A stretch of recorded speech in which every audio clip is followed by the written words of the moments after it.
Bonjour à tous.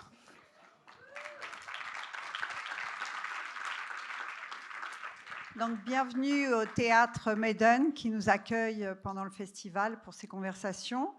Merci d'être si nombreux. Je rappelle qu'il y a des casques. La conversation sera faite en anglais. Voilà.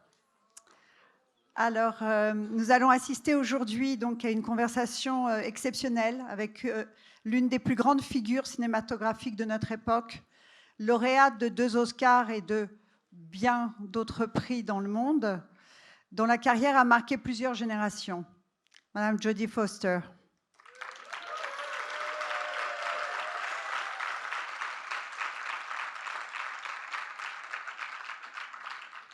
Jodie Foster incarne une trajectoire rare, actrice prodige, devenue réalisatrice engagée, figure profondément respectée du cinéma mondial. Elle a traversé plus de 50 ans d'histoire du cinéma avec une exigence, une intelligence et une audace qui forcent l'admiration. La conversation d'aujourd'hui sera menée par Andrea Picard, programmatrice du festival, critique de cinéma et curatrice d'art, dont le regard précis et l'expertise reconnue offriront un cadre idéal pour cet échange. Je vous souhaite une bonne conversation.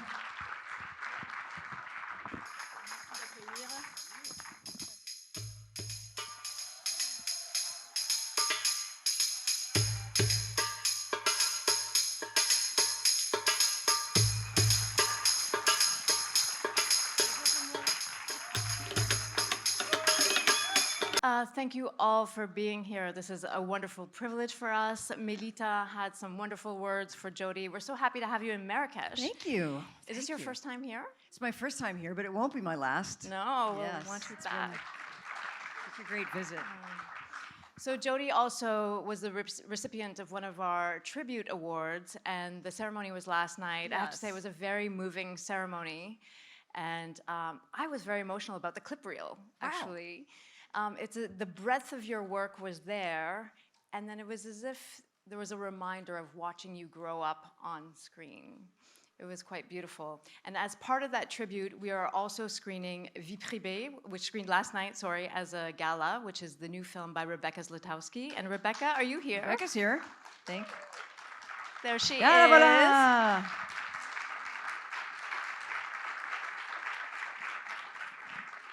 And we're also screening Panic Room, The Beaver, which you directed, and one more film. Silence of the Lambs, of course. Just to let everybody know, this conversation is being recorded, so if you would like to revisit it on the website, it will be available later. I'm going to start with a few questions. This is a very formidable career you have. Thank you. You've been in the industry for almost 60 years. And it's a daunting task to tackle it in a 1-hour conversation, but I promise you there will be time for questions because I know you have many questions for Jodie. I'm going to show a few clips as some of the main films, and hopefully that will open into your insights, your desires, your challenges, but I hope you don't mind me starting with an interview you gave when you were 14 years old. Oh, no.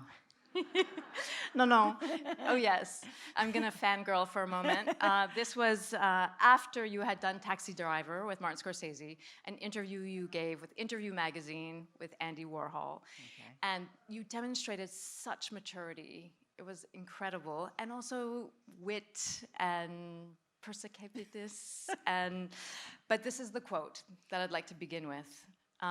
They were asking you about your method, and you said, "It's a different approach, that's all. I'm sure maybe that I have a method locked up there somewhere, but it's an unconscious one, and I enjoy it. Why make a job out of it?"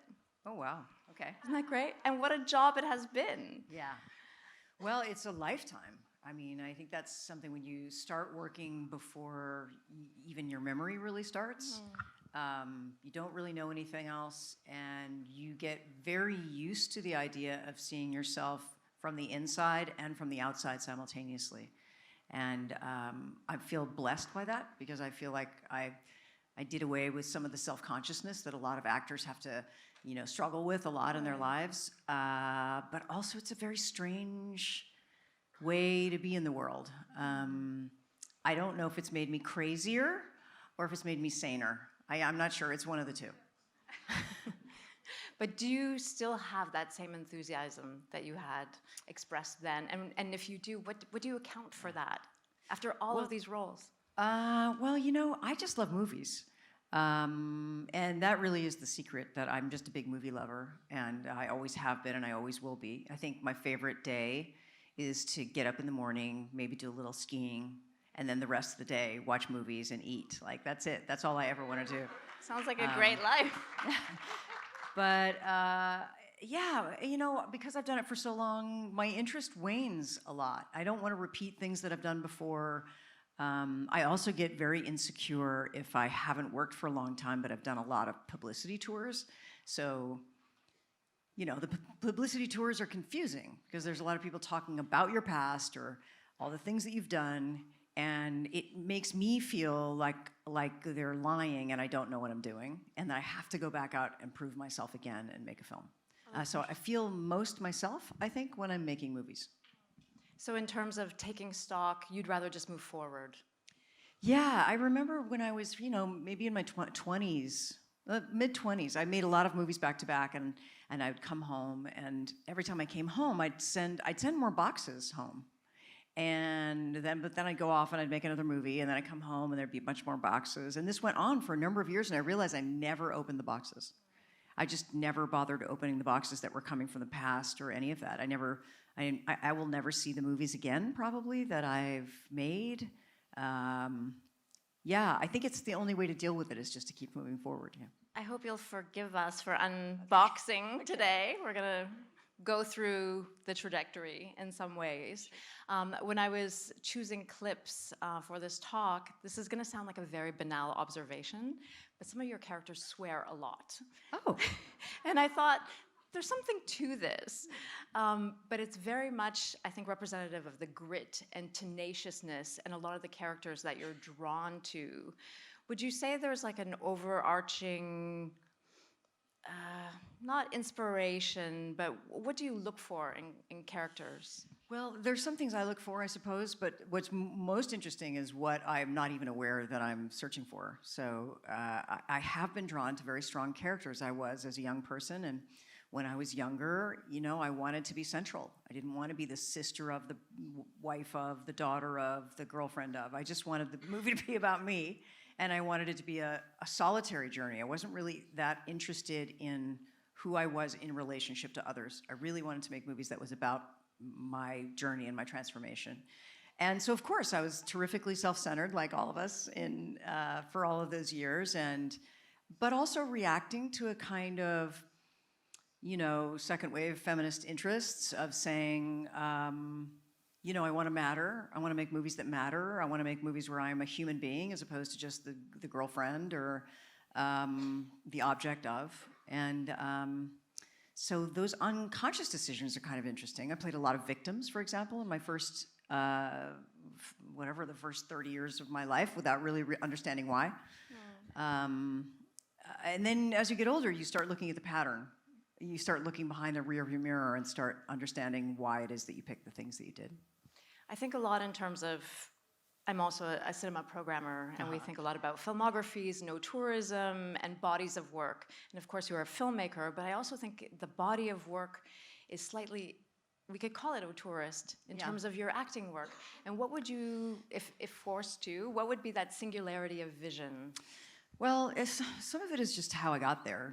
I would never have chosen to be an actor. I don't have the personality of an actor.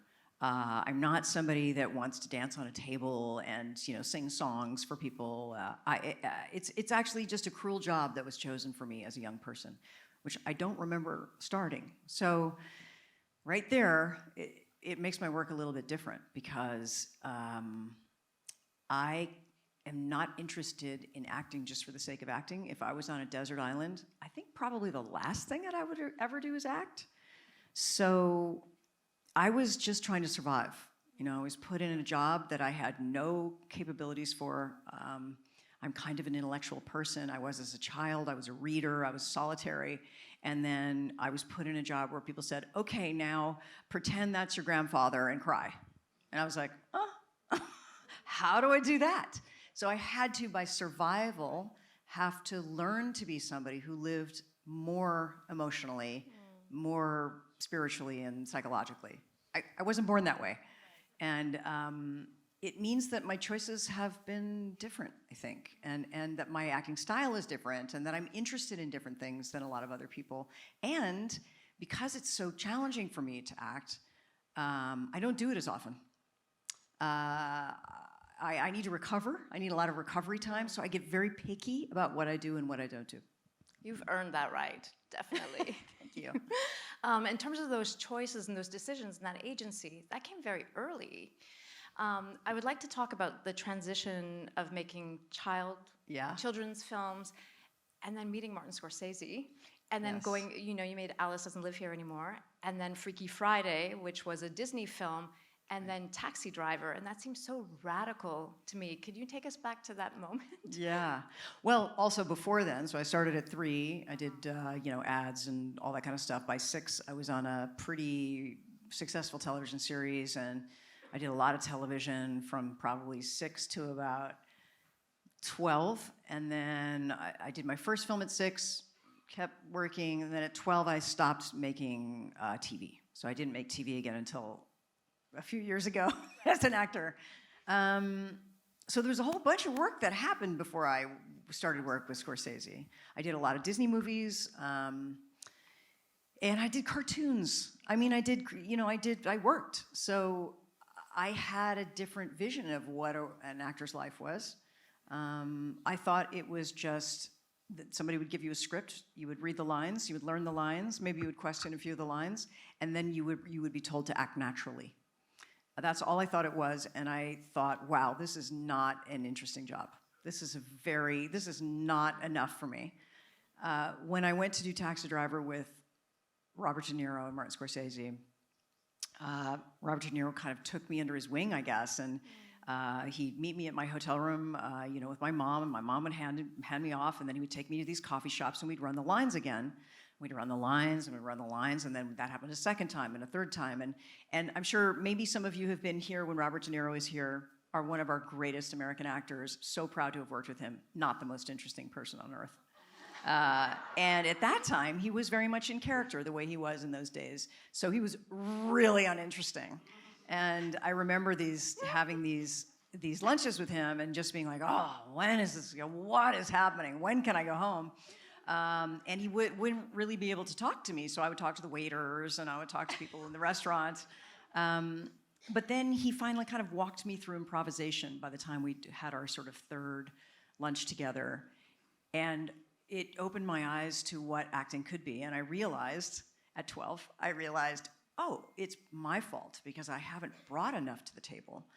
I've been just saying lines and waiting for my next line and acting naturally, but building a character is something different.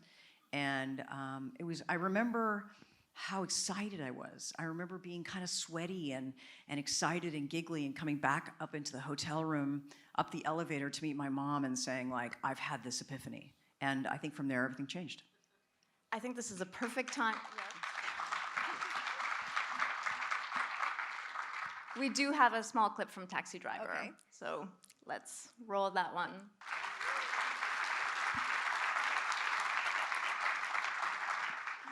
There's so much about that scene that I love. It's simple, but also you can feel a childlike energy in the fidgeting and the way that you're putting the jam on the bread and the glasses. And then as the scene goes on, there's actually another pair of glasses that you pull up. And you don't see the glasses before that, so it's like this surprise moment. All of these little choices. How much did you have to do with that, and how much is on the page?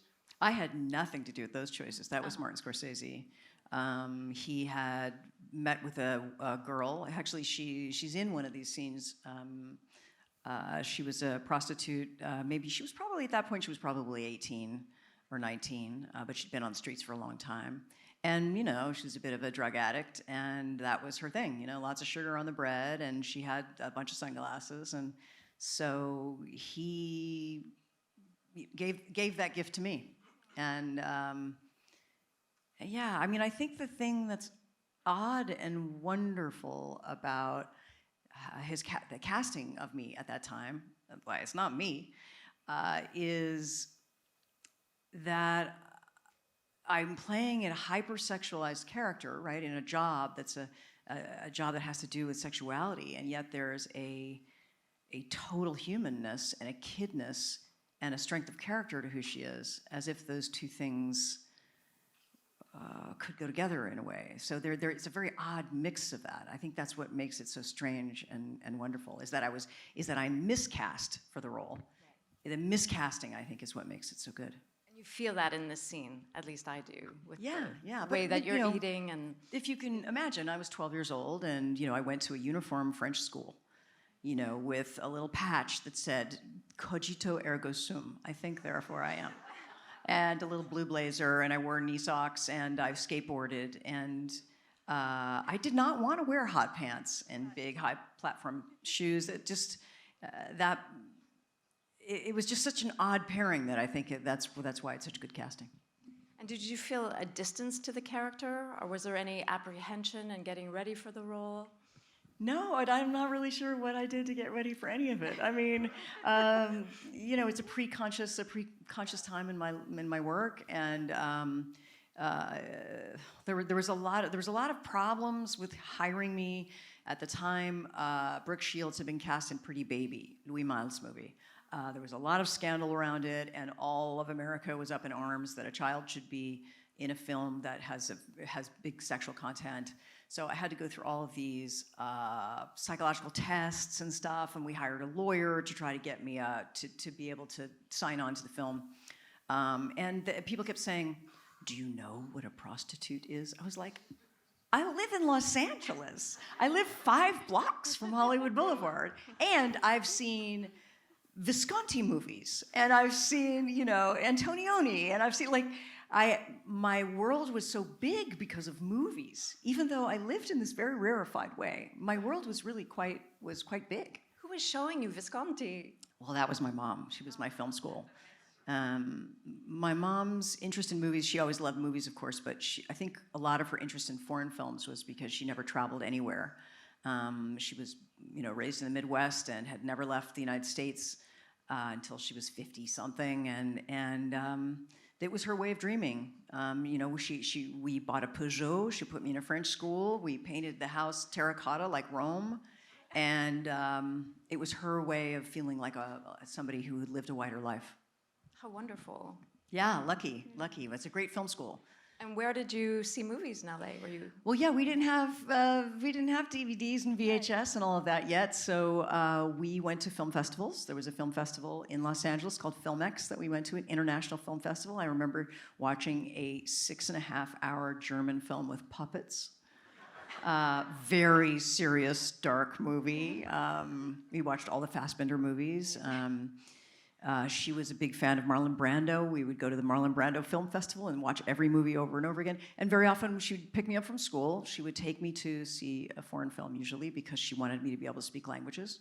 And then if we liked the movie, we'd see it again. So we'd just sit in the theater, and then we'd see it again. We'd bring dinner and see it again. Incredible. Keeping on the movie stream, Taxi Driver was such a critical hit, and then it won the Palme d'Or in Cannes, and you went.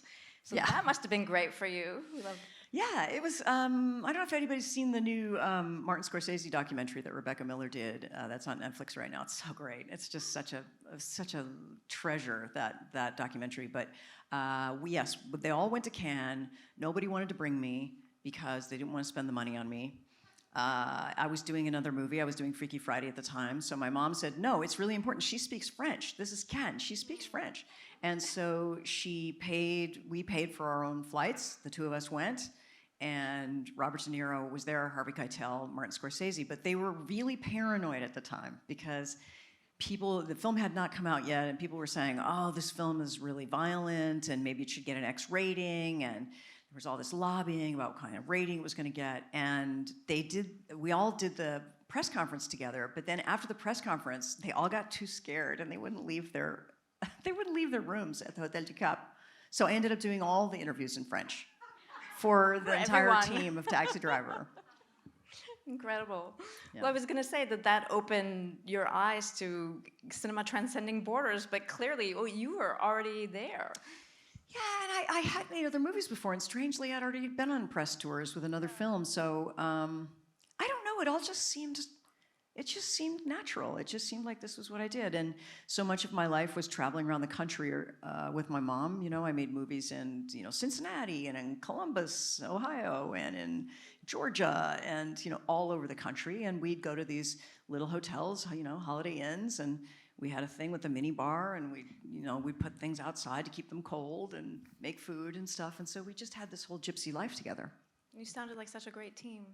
Yeah, and it was, that's just how I was raised. Of course, I went to this, very traditional French school and had very serious studies, but then I had this nomad's life. But then I want to return to studies, and I don't know if that was related to a moment of doubt, or you just wanted to ensure that you had a real education in tandem with your filmmaking, but you went to Yale. And did you stop making films at that time? Did you continue? What was that moment like for you? No, I made 6 movies while I was in college, which is hard to do. I took,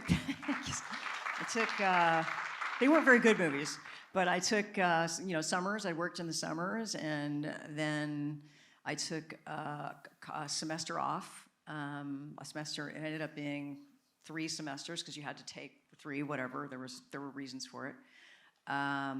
So yeah, I worked the whole time that I was in college. I didn't think, my mom kept telling me, it was the right thing to do. She'd say, listen, by the time you're 18, your career will be over. No child actors ever work after 18, your career will be over. What would you like to do with your life? Would you like to be a doctor? Would you like to be a lawyer? Like, as if there were only 2 choices. Right. And I thought, oh, okay, well, I guess wow, it'll all be over. So when I went to college, I really wanted to direct. But I knew no women directors in America. It just kind of didn't exist. There were European directors, Lina Wertmüller, Margarete von Trotta, the Agnieszka Holland, or some wonderful European filmmakers, but there were no American filmmakers that I knew of. So I thought, oh, I guess I need to write, and I should be a writer because I love reading. So I thought that's what I would do. I thought I would start out being a writer, and then maybe eventually someday down the line I could figure out how to direct. I'm going to close the loop on Taxi Driver for a moment, but I just want to ask, the scripts that you received afterwards, did you feel that you were being typecast in any way, and how did you avoid that?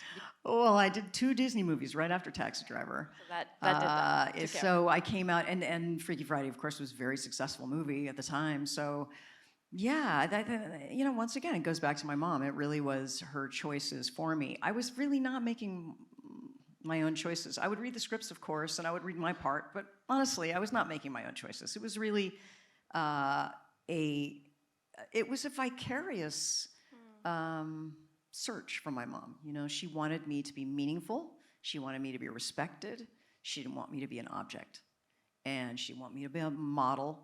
She wanted me to be a flash in the pan. Right. So she was very interested in developing my career so that I would have some longevity, potential for longevity, even though she kept telling me my career would be over by the time I was 18. Well, she revised that didn't and then she said, actually, it's when you're 40. Once you're 40, that's it. You'll never work again. And look what happened. Yeah. When I got close to 40, I started getting nervous. And I started making a lot of movies thinking, oh my gosh, it's going to be over any minute. And then, I don't know, it just continued.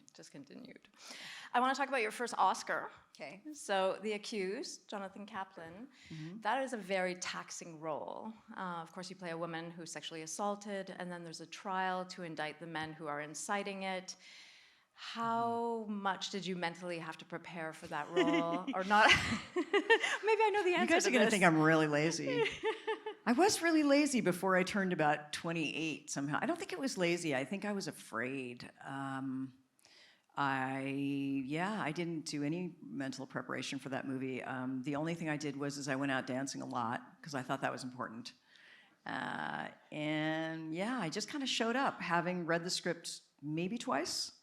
I think I was too worried that if I thought too hard about it, I wouldn't want to do it. And did the Oscar change your life? Yeah, it's a funny thing with that movie because I wasn't happy with my performance in the movie. I felt like I was clear about who Sarah Tobias was, and I wished that I could have played her differently, but I wasn't able to. So there were moments during the production where producers, for example, we do reshoots because they didn't like the way my performance was, and they would say, can you reshoot this scene or that scene? And then I just didn't know how to do it differently, and I just felt really stupid. I felt like, oh wow, I'm not very good. And I saw the movie, the first cut of the movie, and in that first cut, it was my worst fear, of course, was that I was terrible in the courtroom sequence. Because I know they wanted some kind of like super teary performance that was just like, and that's not who I am. And I just didn't feel like that's who the character was. And I didn't know how to get there. So they were disappointed. And when I saw the draft, the cut of the film, they had cut it all out. And they'd cut to a flashback, and they'd cut out my entire performance in the courtroom. And I was like, well, yeah, it's because I was so terrible. And I couldn't stand my performance in the movie. I guess it was seeing this character who was quite brash and difficult and angry, and I was uncomfortable with it, my own performance. Yeah, I guess I was, I had this implicit bias and was uncomfortable with her. And then they recut the movie, they put all my scenes back in. I won the Oscar. I thought I was going to go to grad school and going to be a professor. That's what I thought. I was like, okay, well, my career's over, and I'll go to grad school. But then I don't know what happened. So that was a moment of doubt. Yes, lots of doubt there. Well, I was also getting a lot of doubt from other people, and I'm a good girl. Like, I want to get A's. I'm not a revolutionary. I don't want to make everybody mad. I wanted to do what people wanted. I wanted to give people what they wanted from me. And it was for the first time in my life I was unable to. And I felt really, I felt bad about it. Did the discourse around that film change once you won the Oscar? Yes, and through the process of promoting the movie, I think, the idea, of course, at that time, you have to remember, it's a long time ago, and you make a movie where the question is, does anyone deserve to be raped? If she's too much, she's too loud, she's too obnoxious, she's too drunk, she's too charming, she's too seductive a dancer, too smart, can you put that person in a category of somebody who deserves violence? And that was a genuine question. That was shocking. I mean, isn't that shocking that was a genuine question? But that was a genuine question. And I think the film really, whether you like the movie or not, it's a very simple movie, but it did take people to a new place. And does the discourse around a film or how it's critiqued, does that affect you? Or do you leave that behind after you've shot the film and you kind of close your ears and... Well, probably if I hadn't started in the business when I was a kid, and I probably wouldn't read my reviews, and I probably wouldn't, but I don't know, we just did. That's what we did in my family. We read our reviews, we looked at the bad ones, and we're like, oh, well, I kind of agree with that, or... So I never was protected from any of it. And so I guess because I started so young too, and I have a kind of strange vision of myself where I can be inside my body, but also looking at my performance and looking at my body, I don't take it personally. I think there's a lot to learn from criticism, really a lot to learn. And actually, one of the things that Americans do really well is we are very good collaborators. And I was taught to collaborate as a young person. The director would say, I don't want you to sit that way. I want you to try and sit this other way. And I'd be like this or like that? Here, let me give you this choice or that choice. There was a lot of, how can I help you? How can an actor help you? On a movie set where you have 175 people in an American production, for example, the director just doesn't have time to make every single decision. They have to delegate decisions to competent people. In order to do that, they have to communicate their movie. And we are taught to be collaborators. So I have to listen to criticism and reviews and think it through and think like, that makes sense, but that doesn't make sense. I disagree with that, but I'm gonna pull that one in. Slightly on topic, but also a little different. Okay. Some of these films that we've been talking about, but also The Silence of the Lambs, which came afterwards and was your second Oscar, or going back to The Accused, Taxi Driver. Yeah. You incarnate characters who are often pushing against a very male-dominated society and world, and in some cases, justice also is in question. And probably on set, you were surrounded by men as well. Yes. I'm hoping that was a more nurturing space in some way. Yes. How was it that you perceived Clarice Starling, who is your character in Silence of the Lambs? Did you see her immediately as a female hero? Yeah, I mean, at that point, when you talk about those movies, I was picking all those movies, and they were really, genuine feminist questions that I had. Would I survive intact in this circumstance? If I was Sarah Tobias, would I survive intact? How does a person, against all odds, become a well-adjusted human, despite all of those forces against her? So that was of interest to me. What was the second part of your question?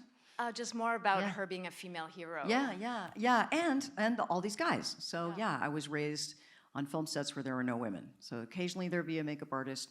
Mostly those were men, and probably a script supervisor, but otherwise I never saw another woman besides the cast member. So I was raised by fathers and brothers who taught me everything they knew and loved me and believed in me and wanted me to be their prodigal daughter, and they wanted to give me all these opportunities that they would never even consider giving to another woman.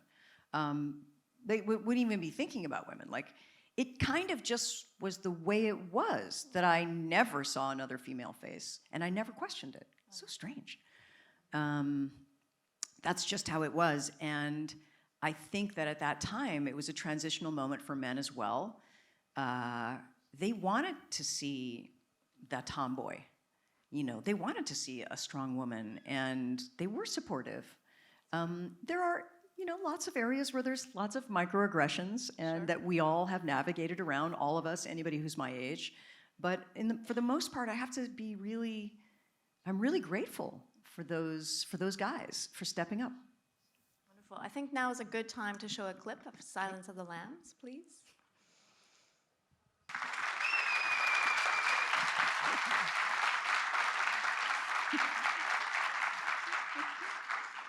We cut at the height of drama so that you go see it this week. I was really struck by director Bong Joon-ho's tribute to you last night, and he mentioned something about this film in terms of choices, the choices that you've made in your career and some of the choices that the directors who have worked with you have made, including here in Silence of the Lambs, where Jonathan Demme is approaching Clarice's trauma, her past, without any flashbacks, and it's conveyed across your face in such subtle, amazing, terrifying, sad, devastating ways. And they scouted all the locations for the flashbacks. And, my friend Mary Tannenbaum was on a plane going all through Montana and Colorado, setting up all the locations and everything. It was at the end of the movie. And Jonathan called her one day and said, "No, I've been in the cutting room and we've decided not to."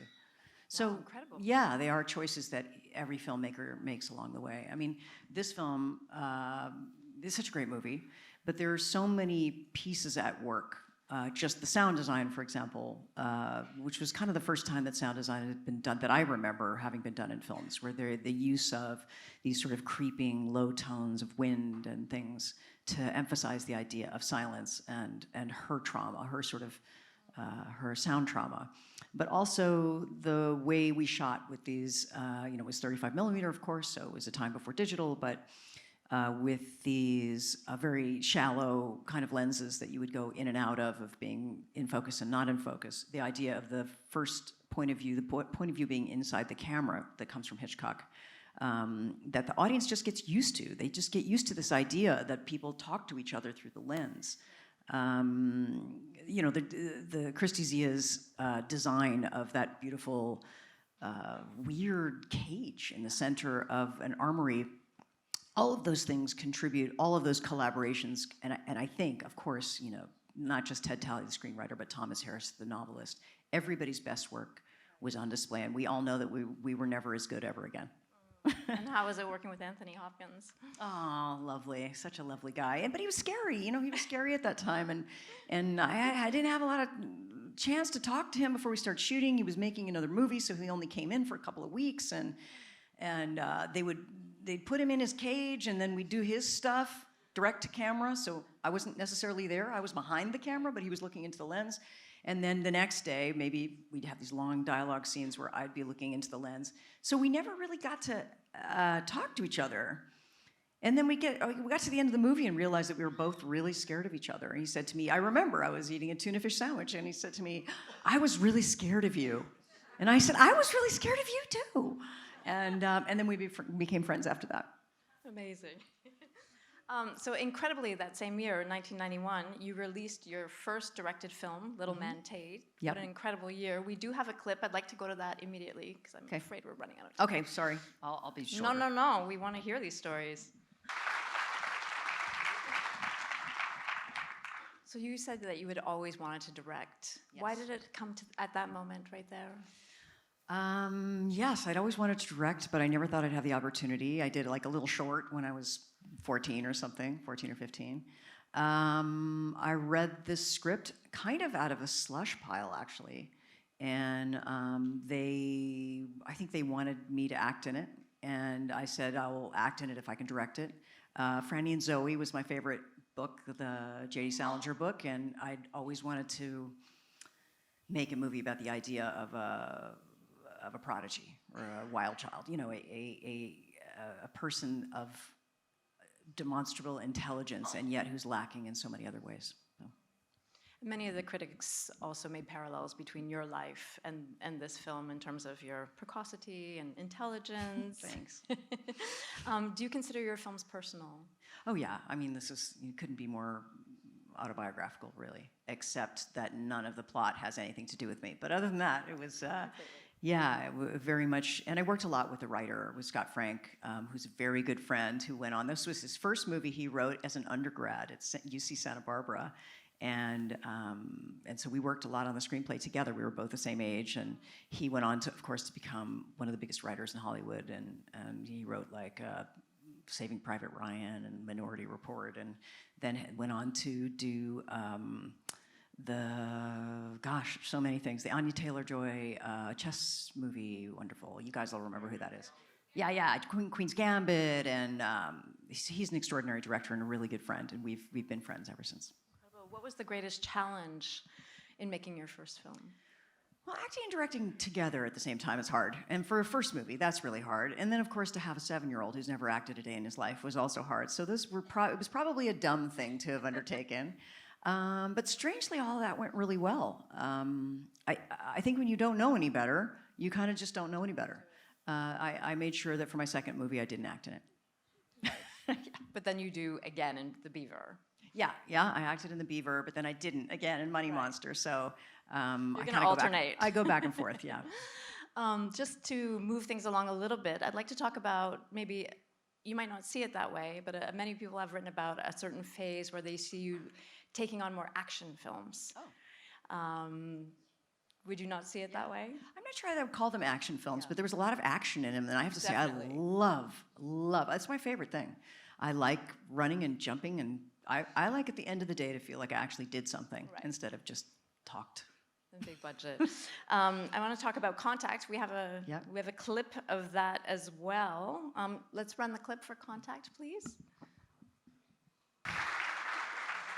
I don't know. I don't know what that looks like today because there was no CGI. There was just green screen. That was it. We didn't have any digital technology at all. Yeah. So it's quite amazing, actually, that Robert Zemeckis was able to achieve what he was able to achieve. I want to talk about the alternating that you did between making auteur films and more mainstream films and how you balanced that along in your career.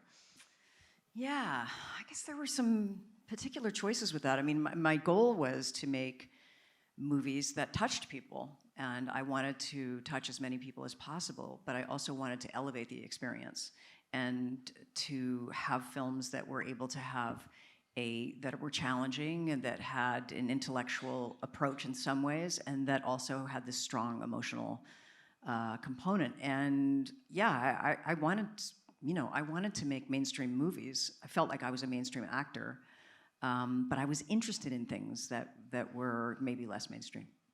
So when you're on a big film like this, because I know you've talked about observing directors, as you are a director, and you've learned a lot that way as well, are you privy to the big mechanisms that play here, or not so much? Oh yeah. I mean, it's a collaboration. We're all together. I was telling director Bong yesterday that a lot of things people don't know is that the original director for Contact was George Miller, Australian George Miller of Babe and Mad Max and Lorenzo's Oil and all these amazing movies, extraordinary director. And his version of the film, of course, was very, very different. He was gone from the movie, he left from the movie, I stayed.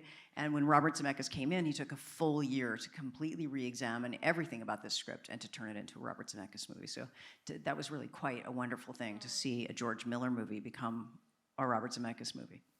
I rewatched it recently, and then I had echoes of The Accused and other roles. There's a complete there's a trial where you're laying out, what you've seen that nobody believes you, and you're, trying to convince a group of men again. Yes. So here you are, a brilliant scientist in a man's world. This seems to recur a lot. Well, yeah, because I have to play women, so there you go. I mean, when people say, like, were there some roles that you missed out on that you wish that you would have done? I was like, well, Lawrence of Arabia would have been nice. Or, Network, or, any number of movies that were the human experience where women were not privy. It actually was quite amazing that Contact was written for a woman. It was written for a woman because Carl Sagan wrote the original novel. Actually, he wrote a screenplay. He wrote it as a screenplay first. It was a terrible screenplay.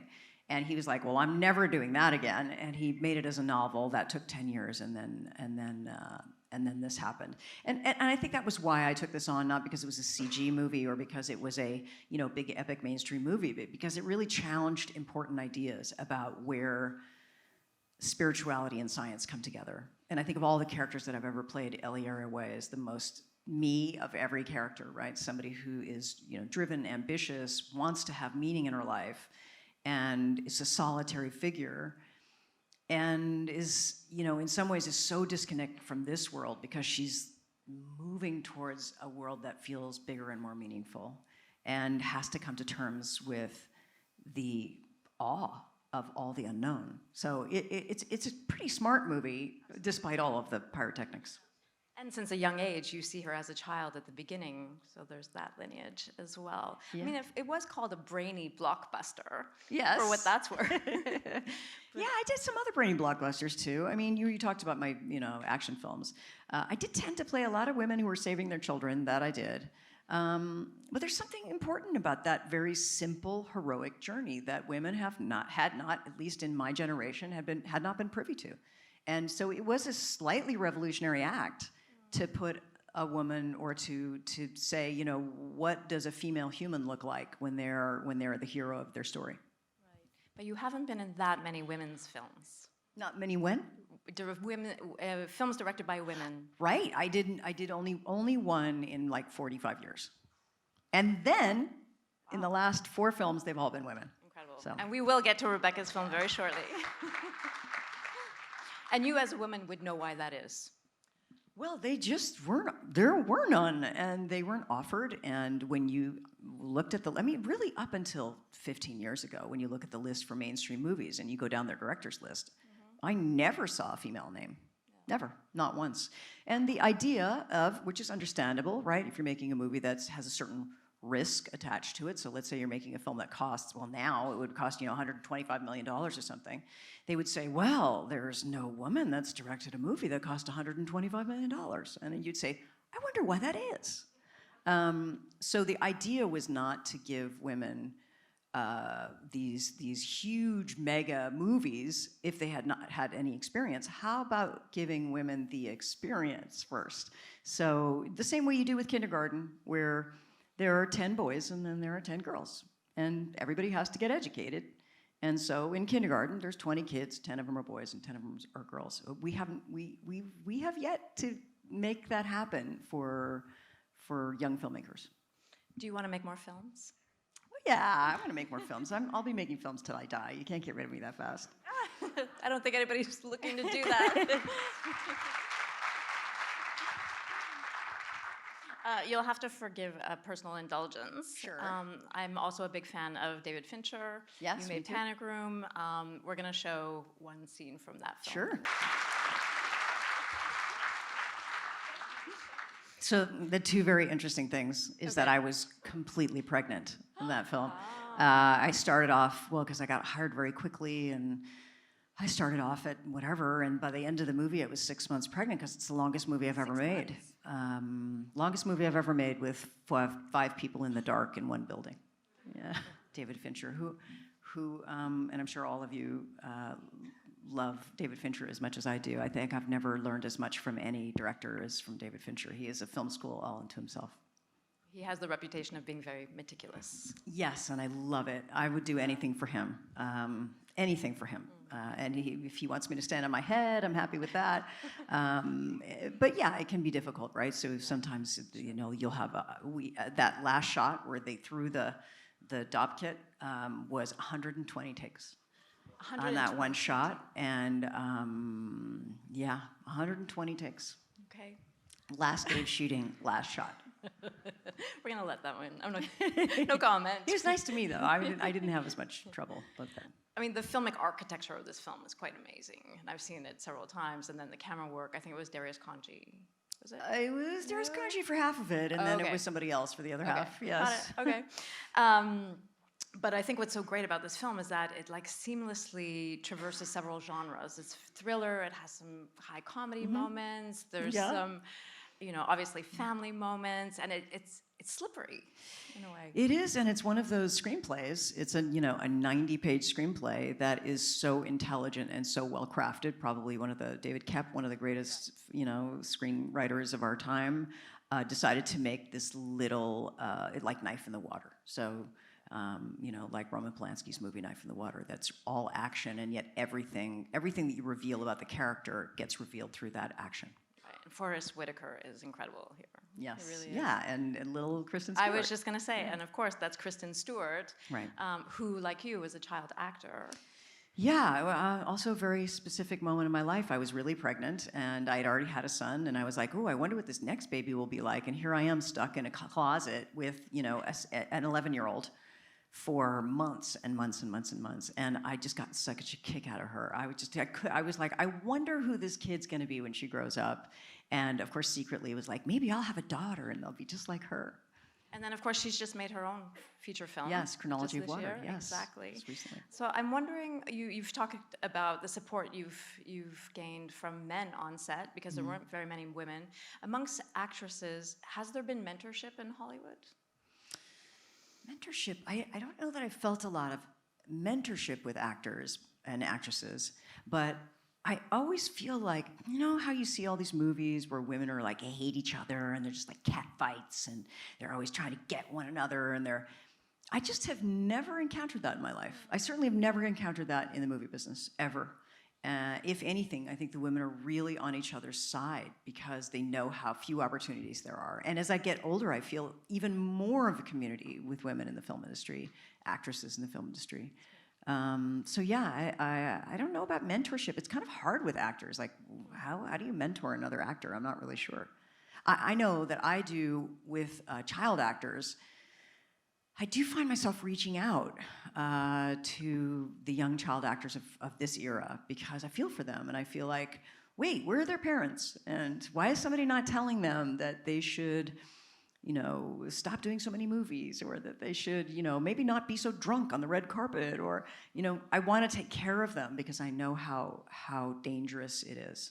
But also, you're someone who's navigated fame in such an elegant way, and you've protected your privacy to some degree.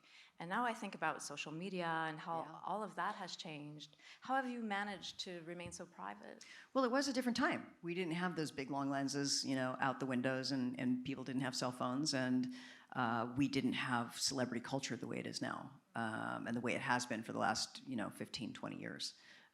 That's a really recent phenomenon, and I don't know how people do it now. I don't know why anybody would want to be an actor now. If they knew that in order to be excellent, they would have to contend with being robbed of their life in a way.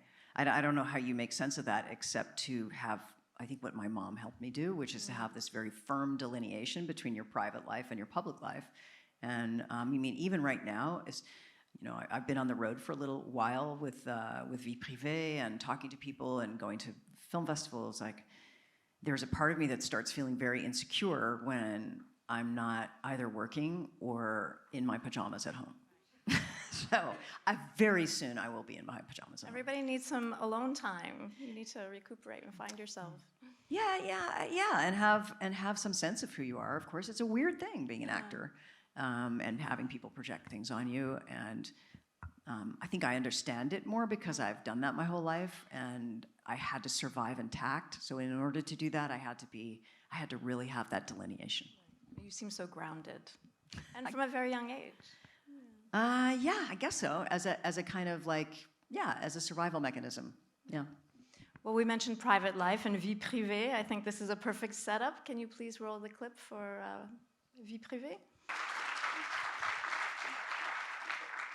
This is also a film that blends tones and genres in a really interesting way, with bits of Hitchcock and then romantic comedy, the psychoanalysis.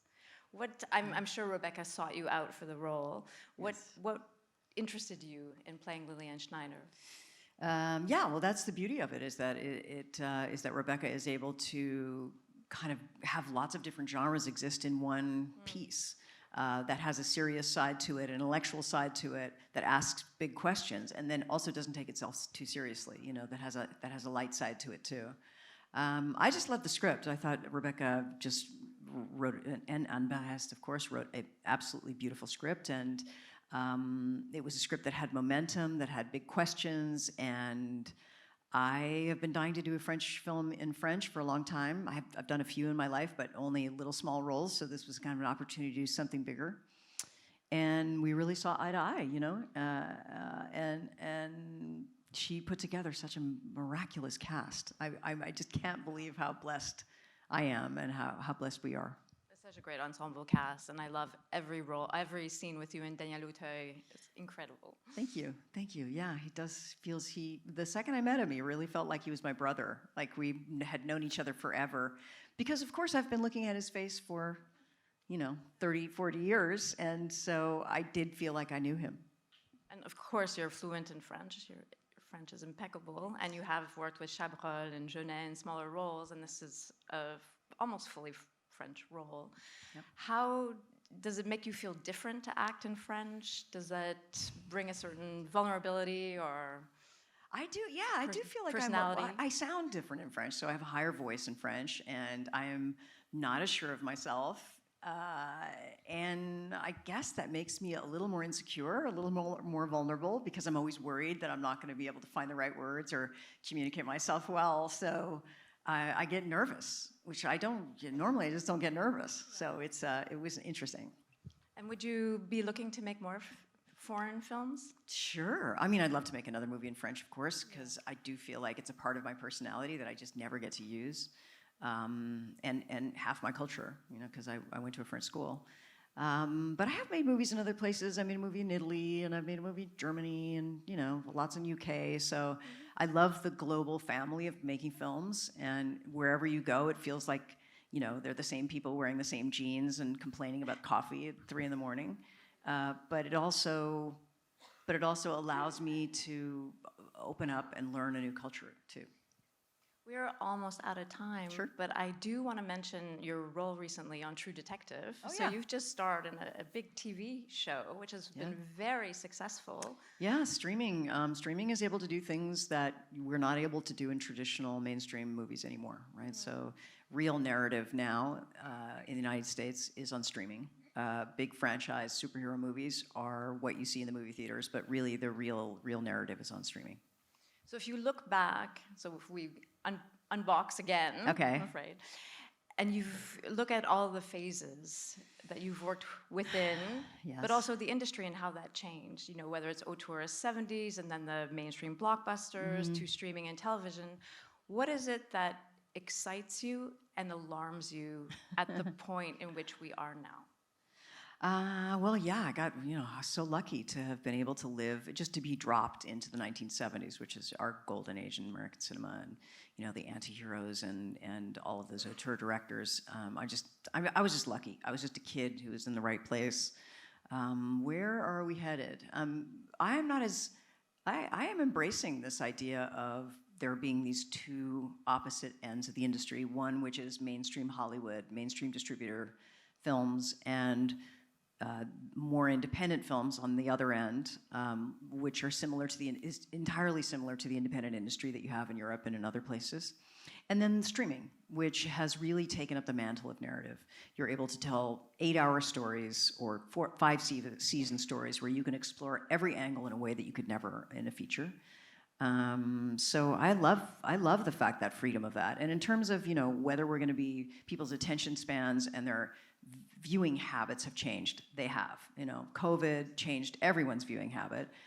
We knew it was coming. We already knew that there was gonna be this, in some ways, the end of traditional mainstream theater viewing, but it happened quickly. So I think that's the part that's difficult for us. That the viewing experience of being in a movie theater with your community is changing. It's changing, but it's not over. I'm going to mount a defense. Yes. As a Cinematheque baby, Yeah. the audiences are young, they're fulsome. That's right. And I think they can coexist. I hope so. I hope so. I like to pop in and out of all different kinds of movie making. And I found something in streaming that I, wasn't able to do. I mean, if you think about Scorsese's movie with Lily Gladstone, which one? Yes, Killer's Flower Moon. Okay, so Scorsese made a 45-minute, almost 4-hour movie, Killers in the Flower Moon. Taken from a book and all of that, where he wanted to explore the experience of Native America at that time. And what we had was a very interesting movie about two guys who go back and forth and they talk to each other. It's kind of like those mafia movies. And I think everybody was sort of, excited that that the Native, the story was going to be told. And what they found was wow, all the Native women are dead. And what they said was well, it's a feature, we didn't have time. But there was time. There was an 8-hour limited series that was not made, that could have been made, where if you really needed to explore all of that male toxic masculinity, you could have done that, but you could have had episode 2 actually centered the Native story. And with that, I think with True Detective, I feel very proud that my character and other characters were able to support a Native story where those ideas, those voices that we've barely heard were centered. I think we just have more options now to explore. We have more options, and I cannot wait until, we had Vinyl, with Scorsese, which was amazing, but I can't wait until he embraces that even more, because he has so much to bring to the table. So many filmmakers have so much to bring to the table, but they have this idea of, oh wait, I just want to make a feature, but I don't want to make an 1 and 45-minute feature. I want to make a 5-hour feature. And you're like, why? Then why are we still exhibiting that in the theater? So. Well, Berlin Alexanderplatz was That's made true. for TV. That's true, yeah. Are And these there are models two-parters. There are other models, and we have started embracing all new models. And it's just, there is room for everyone, and I hope that we continue to recognize that. On that point, we're going to open it up to the audience for a few questions. It's hard for us to see up here. Right here in the front row.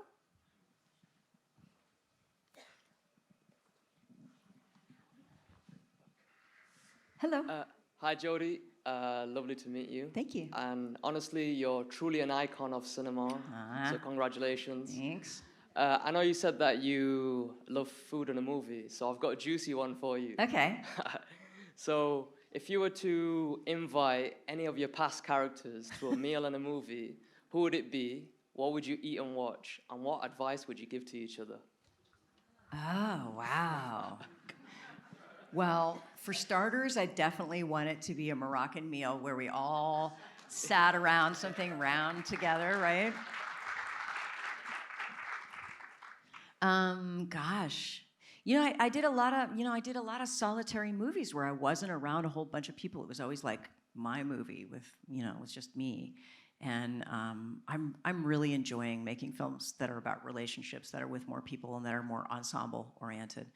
So there was a movie I made in the 80s called Hotel New Hampshire, John Irving book, and Tony Richardson directed. And I think I'd like to go back there because I had so much fun making that movie. It was the first time that I'd ever made a movie with a bunch of kids. And we were all 20 years old. We were all living in Montreal. And we were all just going out dancing every night, getting no sleep. There was lots of scandals all over the place. And yeah, I think that, you know, and they were a family. So they were a family. I think that would be what I would do. Yeah. Little Moroccan meal with the... Bonjour, Jodie. Hi, Jodie. Hi. My name is Alyssa Cassini, and I'm a violinist. Oh, great. Juilliard grad. Je parle français. Je suis D'accord. franco-américaine comme toi. Ma mère, my mom from Cincinnati, Ohio, moved to France when I was a kid. Lots in common. I came here, flew here to meet you. Oh. I know your face. I wanted you to know Okay. mine. Would you accept if I gave you a letter that I wrote for you to read? Sure. Do you have a question, too? I have many questions. Okay. Do you have a one question? Well, would you be interested in making a film about the inner world of a violinist between? Interesting. Well, Rebecca can tell you that I'm a terrible musician because I heard you sing. Yes, you saw me fake play the cello in Vie Privée, and it was truly not good. I mean, it probably looked okay, but it didn't sound good. So, anyways, thank you. Yes, well, I'll read that. Thank you. Can we take a question right here? Yes. The fourth row. Sorry.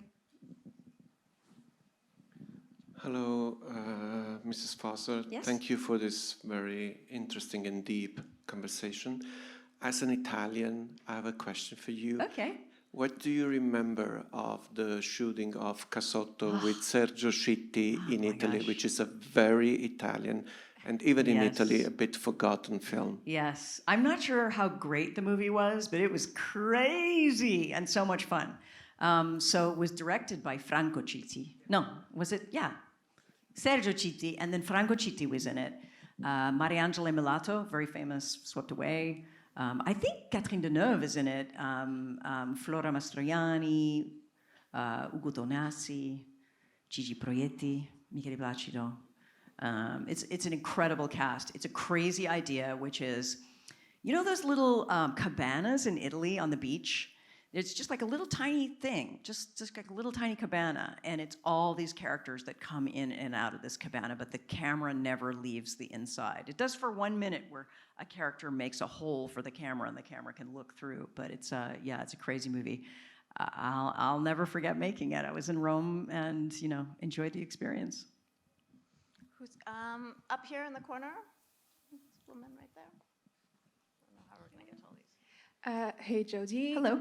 Great. Big fan of your work. Thank you. You were incredible in True Detective Season 4. Oh, thanks.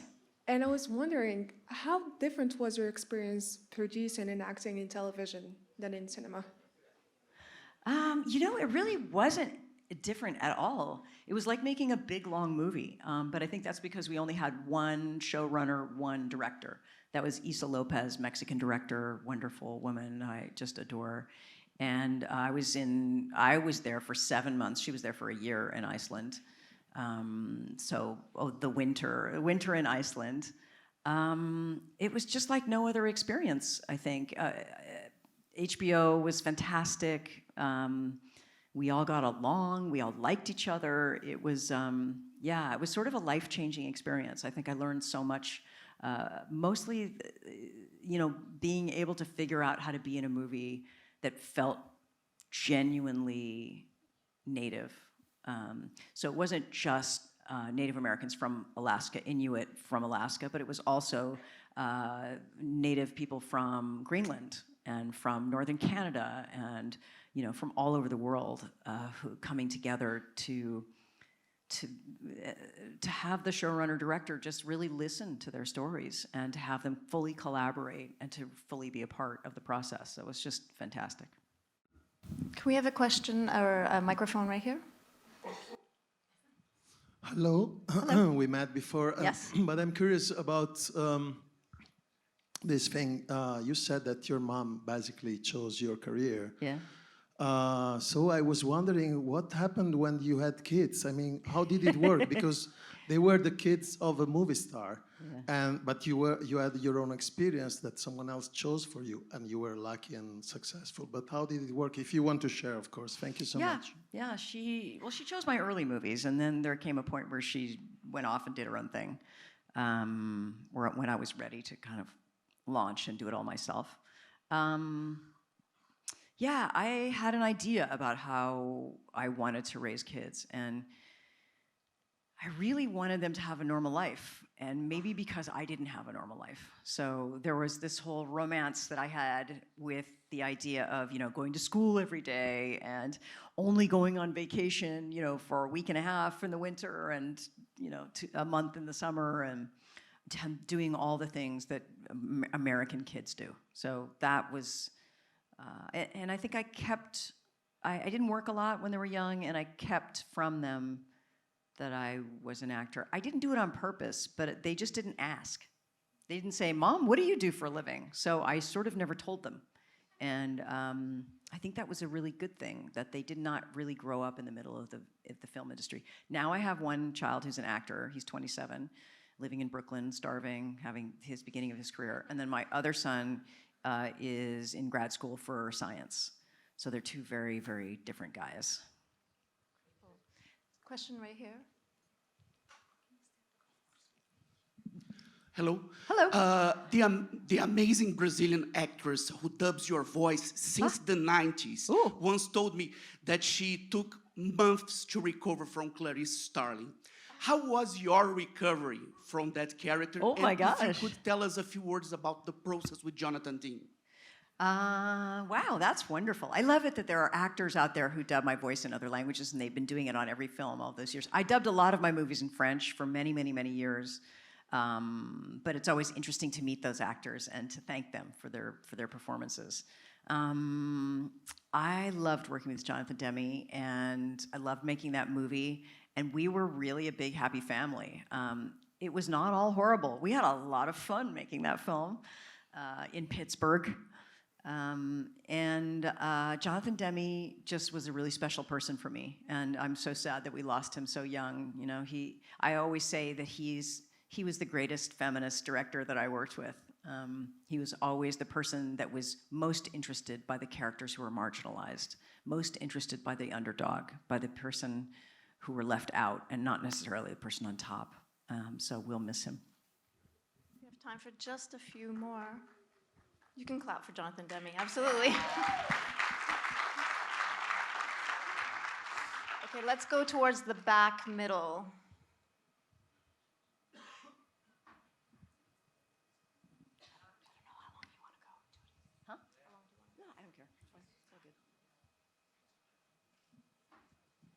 It's not going to be me, it's for my phone. Okay. Hi there. Hi. I hope you can see me. I'm I pretty see big. you.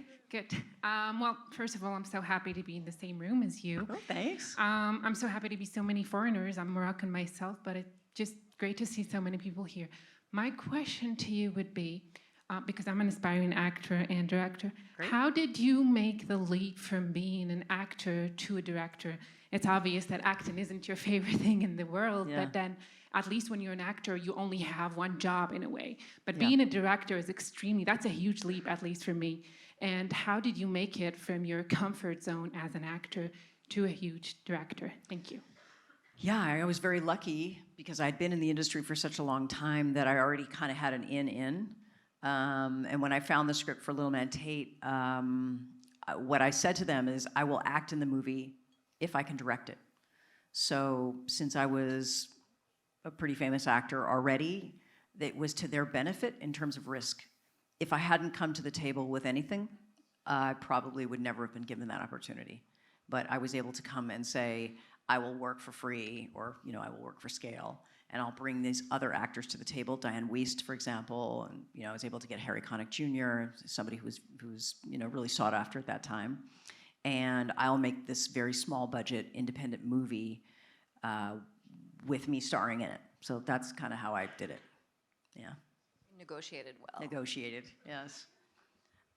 Back, right there. Yep. Oh, wow. You're so beautiful. Thanks. I want to ask you one question. Sure.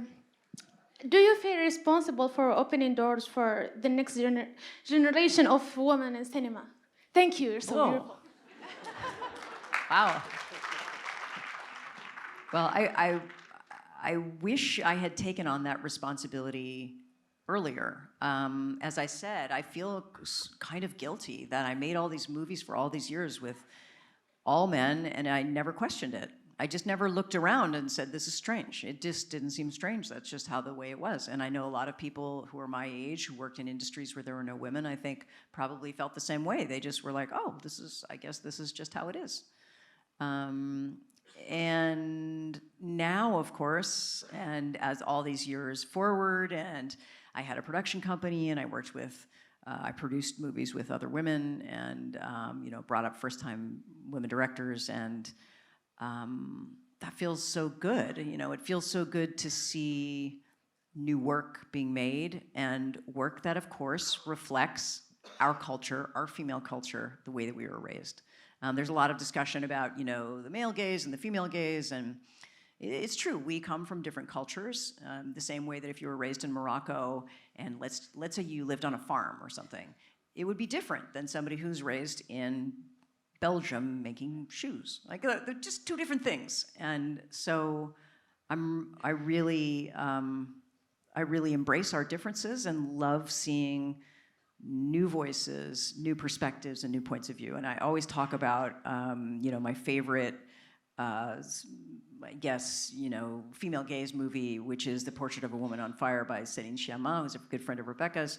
And to me, that's the perfect movie. So if there was a movie to be taught about what it is to have a female point of view as a director, and what those differences are, if there was a class to be taught, I would always bring that forward. Okay, wait.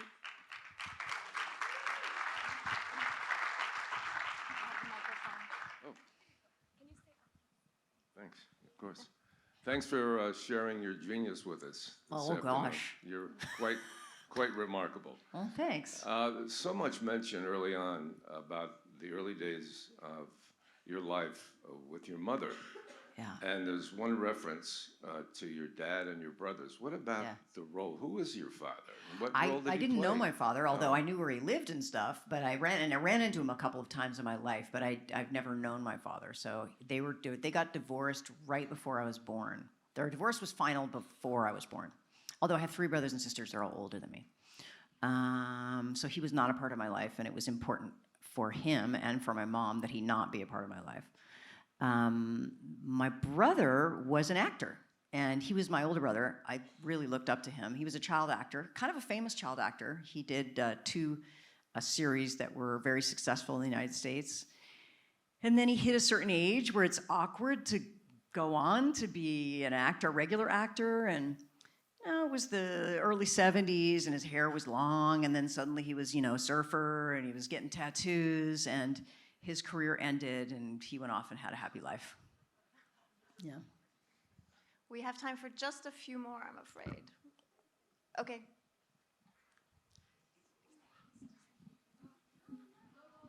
Okay, we'll do both of you. Yeah, we'll do both. Yeah.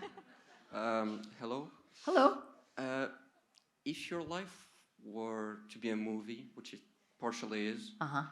what would be the technique, the advice, or even the story that someone, either whether it be in this field, which is cinema, or from your family, or a random person, would have told you that kind of changed the way you work, whether it be in acting or directing? So if my life was a movie, Yeah. yes, what movie would it be? No. What type of movie? What's the story or The advice story. that someone in the movie, Yeah. a character, told you that changed your way of working in a way? Oh, that's complicated. I don't know. Gosh, I'm not really sure. I have this. I have grown up on screen, and that's strange because I think I want to communicate myself to people. right? I want people to know me. That's why I make movies, right? Like, please, this is what I care about here. And yet, there's a part of me that wants to have an exquisitely authentic experience that is not shared with others. And it's a strange combination of things. So, for example, if I'm lying in a pool of fake blood, I say fake blood, right? In Central Park at 3 in the morning, and there's 125 people around me, and there's a guy with a boom, and there's a this with a that. There's something really strange about, I'm moving because somebody says move 3 inches to the right, at how I can have this incredibly authentic experience that no one can take from me, that only I understand, and still be surrounded by all this artifice. I don't know, there's something about making stories that feels more true than living life. I'm not sure why. That probably tells you how messed up I am. But I don't know. What movie would it be? I don't know. Maybe it's like My Life as a Dog or something. We have time for one final question. Yes. Hello, Madame Jodie Foster. Bonjour. Je m'appelle Louise Caruana. Oui. Je suis au théâtre du Lab à Marrakech. Génial. C'est un lab que donc Sophie Lebert, c'est une comédienne et en fait Oui. elle est professeure de théâtre et c'est notre prof. Génial. J'avais une question pour vous. Qu'est-ce que c'est pour vous la chose la plus, en tant que réalisatrice, vraiment la chose qui vous passionne, vraiment en tant que dans le cinéma et vraiment dans la réalisation? Enfin, moi, ce que j'aime, surtout, c'est... Je réponds en anglais ou en français? En français, ça va. C'est que... Enfin, moi, je pense que tous les personnages sont une partie de moi. Et chaque fois que je fais un choix pour un personnage, que ça soit le mauvais, que ça soit le bon dans le film, que ça soit la personnage romantique ou même le petit garçon dans le film, je demande une seule question, c'est est-ce que c'est vrai ou est-ce que c'est faux? C'est tout. Vraiment, si j'ai une méthode, c'est la seule que j'ai. C'est de demander au fond de votre cœur, au fond de vous-même, chaque fois que vous faites un choix, est-ce que c'est vrai ou est-ce que c'est faux? Si c'est faux, il ne faut pas le faire. Si c'est vrai, oui. Et pour moi, c'est ça, entrer dans les peaux des personnages. Les metteurs en scène doivent faire ça. D'ailleurs, c'est peut-être... c'était pas vous, mais quelqu'un d'autre m'avait demandé s'il y avait une différence entre les metteurs en scène qui sont femmes et les metteurs en scène qui sont hommes. En général, non. Mais quand j'étais toute seule, j'étais une petite fille toute jeune, ou même une femme, les metteurs en scène, ils n'avaient pas trop d'opinion sur moi. Ils disaient oui, je comprends pas très bien ce que tu fais, mais vas-y, fais-le. Hein, ils étaient à part. Mais moi, je pense que c'est le travail d'un metteur en scène de rentrer dans dans les peaux des personnages, d'entrer dans les peaux des personnages et regarder et se dire qu'est-ce que je vois, et qu'est-ce que je ressens. Est-ce que je me sens mal à l'aise avec cet homme-là? Est-ce que j'ai un fou folie d'humour? Ou est-ce que j'ai envie d'être petite et rétrécie? C'est ça le travail d'un metteur en scène. Et c'est un travail que les femmes font très bien. Hein, parce qu'ils savent...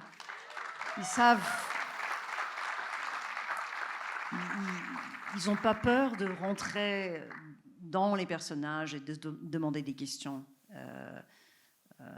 Et les hommes sont malheureusement, peut-être traditionnellement, n'ont pas reçu cette sorte d'éducation. Ils n'ont pas reçu l'éducation de vouloir vraiment écouter, vraiment communiquer. C'est plutôt, ils ont reçu l'éducation de dominance. Alors nous avons we have a leg up, comme on dit, on a un avantage dans la mise en scène.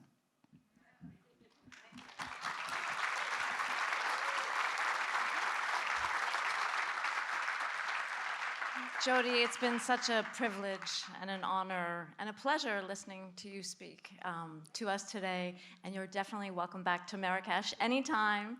And thank you again for being here. Enjoy your festival experience.